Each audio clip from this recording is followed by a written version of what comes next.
Hello, student. Today we are going to talk about marketing research. Marketing research is really foundational and then also understanding what's going on with the consumers, what's going on with the environment, and how do we put those together to come up with a great plan. So why do we need information? So the number one benefit to gather information is that to reduce risk. When we think about this, we do this every day, even in our real life. We gather more information so that we can avoid risk. So whether we are buying a product or services, and also whether we just plan something, think about it when you decide to go to the movie, and then when you check the movie theater closed at 10 p.m., then you're not going to go to that theater at night. So those informations reduce risk. And in business, it does in much more in advanced way. So the more data we have, the better decisions we should be able to make. So that is the reason that we gather information. So the information like the market share, the pie chart I share at the bottom, and also the kind of customer satisfaction survey, so we can compare how we performed against our sales target versus our goal, and also we can learn about whether we perform well, whether we make the customers happy. All those information is very critical to business. So if you have a good data, you're going to have a better decisions. You're going to be able to find where your problems are and then press your organization, especially if you're looking at the customer satisfaction. If you find that your service level is too low, then you might find that some of your service provider are not doing good job. So you may find there's something that doesn't work properly. You can easily figure out from the data. So you can trace those problems and then improve your overall relationship with your customers. And then it helps you to focus what's going on with your current customers when you talk to them on a frequent basis. That's another good reason that why we need information, and then we need to understand what's going on in the market. You can also take a look at our market share versus everybody else. So what's our customer satisfaction level versus our competitors? And then it can help you figure out what's going on. You may also look at the large macro pieces of data that shows the trends in those areas so that you can know what's happening and then what should be developing to the leader in the marketplace. And also you can set up your plans from today to kind of 5 years. And you can also find some of the opportunities from those trends. So the gathering information, understanding your landscape and the trends that can really help you to reduce risk. And then it can also help you to set up the better initiatives for your business to grow. One challenge with the information is as it reduces the risk, but you need to know about the information, whether that they are the accurate, timely, because there are so many informations and some of the information are free and then they are not always accurate or not always timely. So you don't always get that information as the truth. So you have to be careful with your information sources, and then you have to understand what can you mix, and then what can you don't, what you cannot mix, like apples and oranges. So if you are looking at over time with the comparisons, that can give you some of the benchmarks and then good metrics that you can move forward. So you have to understand where the good data is, and then how the data looks like, and look at many different business sources to try to figure out what is the best suitable data for you. Big data, lots of data. So as you got into the global case analysis project, you might face a lot of information. You might feel this in the first place, oh, I don't know what is the important information or what is not important. So what I wanted to tell you to your life is that's never going to be the last data. The ability and then also the method and the technology of the process just make the data quantities bigger and bigger. So it's only growing. So they are growing in volume. So they are growing in the variety of the different types of data. So can you believe that 80% of data was just gathered less than the 2 years old? Because now we are looking at the people's social media posts and just be aggregating that whether people like or dislike. So there's a lot of activity going on with the aggregating data and it is highly driven by the internet. So all of our social presence out there, and then we have the massive amount of data that the compelling and then also looking at. So we have to look at how we are going to deal with this data. Right now, the most commonly used to find out how people think is the online survey. Online survey has the benefit of the giving us the information. So marketers should make the data-driven decisions. We should make our decisions based on information. In organization, normally you have some type of decisions for system, and then you will also have a data warehouse. Any organization that sells things as exchange is collecting information about the most recent sale. So they either collect the sales information, internal sales data, or also the cost factors, cost data, and also they can collect a lot of different informations.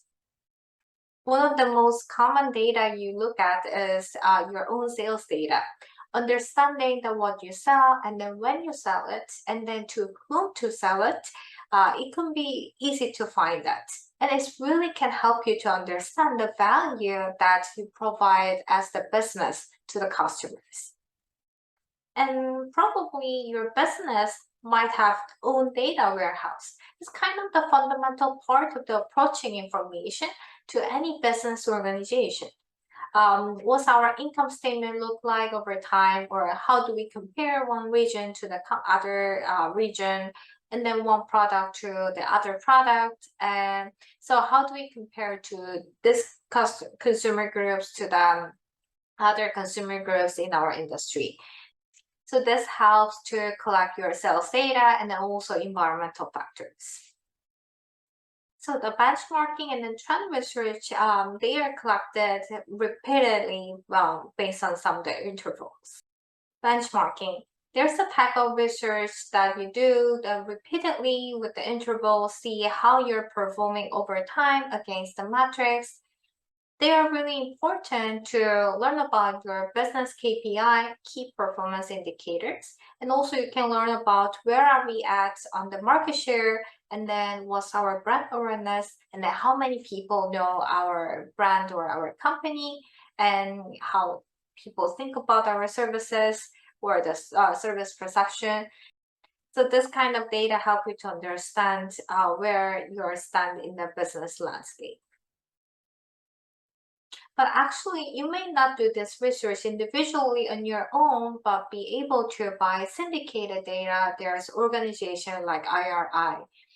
That's the secondary data, and then that's already there. We'll talk about more about this in the following slides. Then also you can have the marketing researcher say that we have this specific research question with the specific business problem, for example, kind of whole new product development process. So keep in mind that your product development is driven a lot of interactive research and a lot of process-driven research. So when we talk to people while we are doing the development, and then where we really put the input in many different phases of this process, because we don't want to make them any mistake in our product feature. So we do tons of the research to the potential users, and also when we creating new products and the services, and then take a look at how effective our communication is. With the internet development, we can even take advantage of the Facebook or the digital platform, saying like, Hey, we just put this ad, this is the headline A, and then this is headline B, and then which one has the better response or the better conversion rate. So we can do those research and then testing those experiments on ongoing basis as well. And those are the specific tasks and or even the research that can be not necessarily do the frequently intervals, but just as needed, or maybe just quite frequently. So now let's take a look at the different types of the marketing information. First, the secondary data is the stuff that already exists with the facts and figures, and then they already have been collected and then recorded somehow. So either your internal data, like kind of your sales data, your financial statements, or your research, those things are already there. And then the secondary data, your external data that you might have the data outside from the firm. The things like that you may look for the kind of trending information or the benchmark information. For example, also the census tell you the where people are and then where would you find people and then what the basic demographic mix in the certain area. So you have the external data and then you can look at some of those things with the syndicated data that you can buy. Another thing is the primary data. Primary data is the stuff that you go out and then you do just poll and then you do a survey where also you can do the interview. So you gather those information for the first time.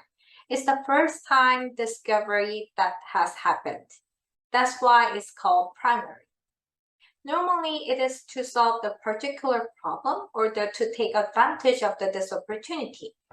Because the primary data can be observational, where you can just watch people and you can run the experiment and then have the observation.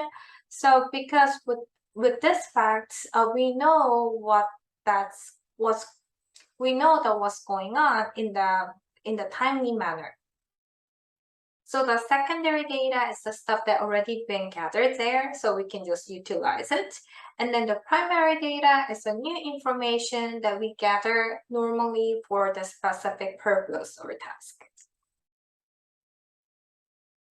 A data gathering process. So how do we get data? First, you should always gather secondary data because it's already there. The reason that you want to do this is because it's there. So you don't have to go to look for it. It's immediate, and then you can access it just pretty much very fast. So you can look at this with the information that you have. And then you should figure out what do I have and then what do I know. So always look at your secondary data first. Then figure out what kind of additional data you need. And then also what else I need to know. And you can actually buy new information if you want to do that. Or you can just subscribe the different information. So now I'm telling you about the syndicated data.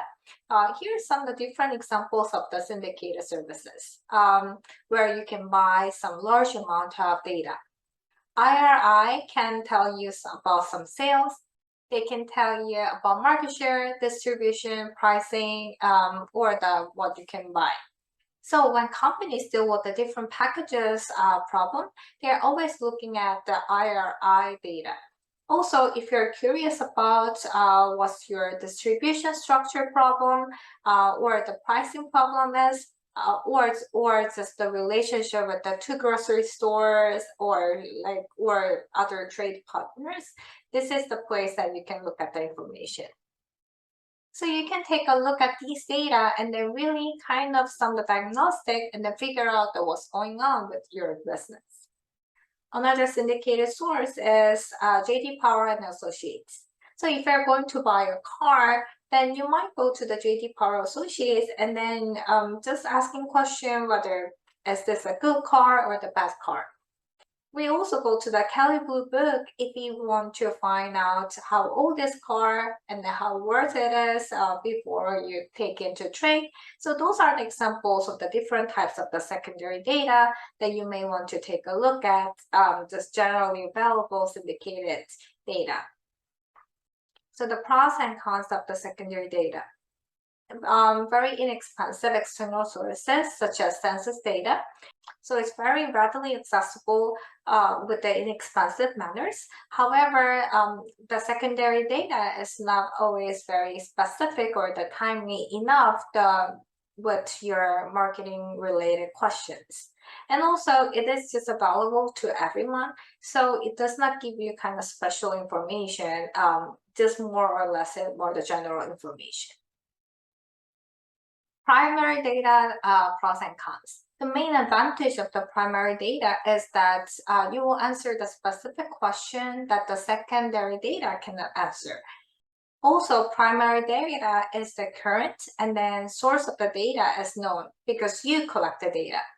However, it takes longer time to collect the data compared to the when you just research about the secondary data.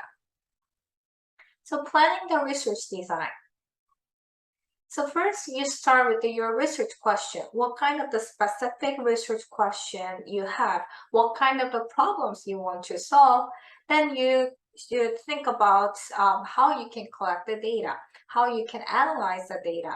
So whether are you going to use the secondary data or the primary data? If you decide to use the primary data, think about the method and then when you will do it. So that is the steps that how you can design the research. Qualitative versus quantitative data collection. As the name implies, the qualitative research uses the broad, open-ended question to understand the phenomena of the interest. So the qualitative research is more informal than the quantitative research methods. And then it includes the observation, where the or relate to social media websites, and then focus group and the in-depth interviews.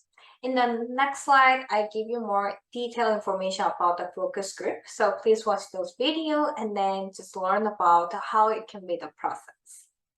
Once the firm gain the insights from doing the qualitative research, they likely to engage in the quantitative research, which are structured responses, and then also you can statistically test it.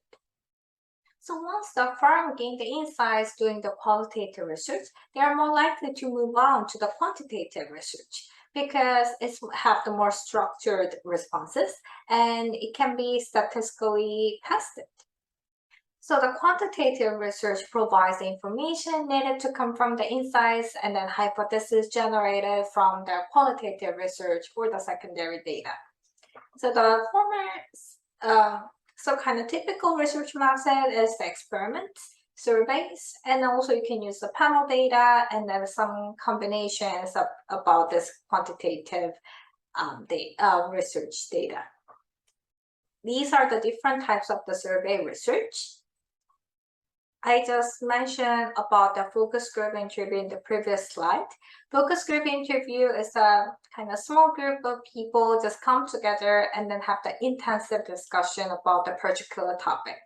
So in particular, the focus group interview is the qualitative data, and then we can learn about the initial reactions about new or the existing product services, and also opinions and what kind of different competitive advantages we offering against competitors. And also we can learn about kind of reaction to the marketing stimuli, such as like kind of new advertisement campaign.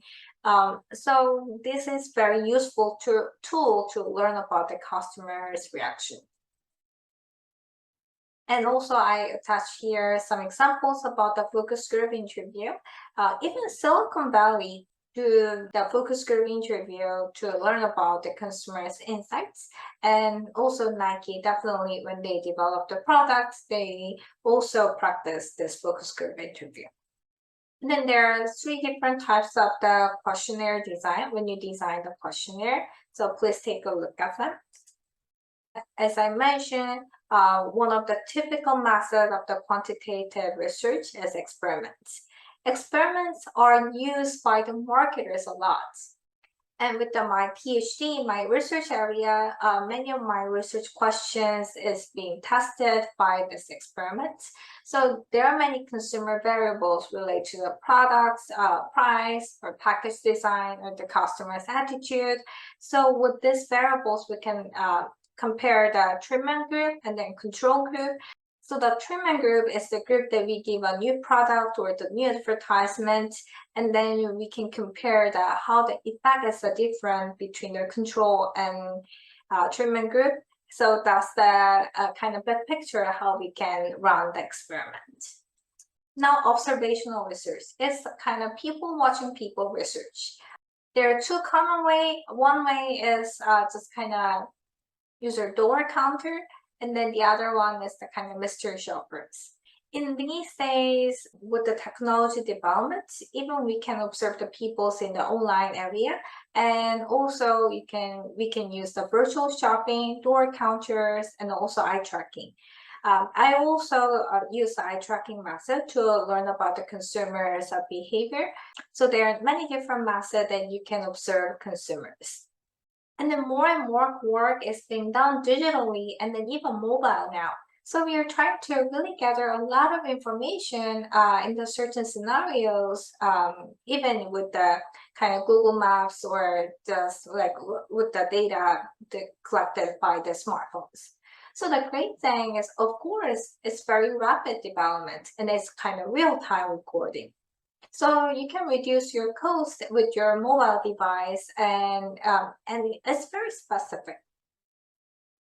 So we know that where people make decisions, and then we know where they are, and we can find out some way to send the messages to them that in the right moment. And also with the based on the purchase history, we can direct them to the new item and suggest some of the interesting item to them. So those are some things that can be the great aspects about the mobile research or the digital research. And even we can ask the people the real time about the customer satisfaction after just you left the Uber, then just right after they ask the kind of customer satisfaction about the ride review about the driver.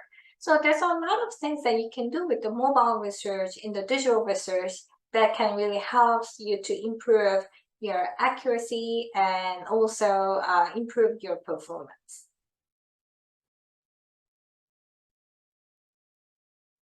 And if you want to learn more about this, you can take the class about digital and internal marketing in the next semester, which I teach. Then you will also learn more different tools and the strategies related to the digital marketing. So this digital marketing tool is very essential these days that the marketer should be aware of. This is the first part of the lecture. Thank you for watching.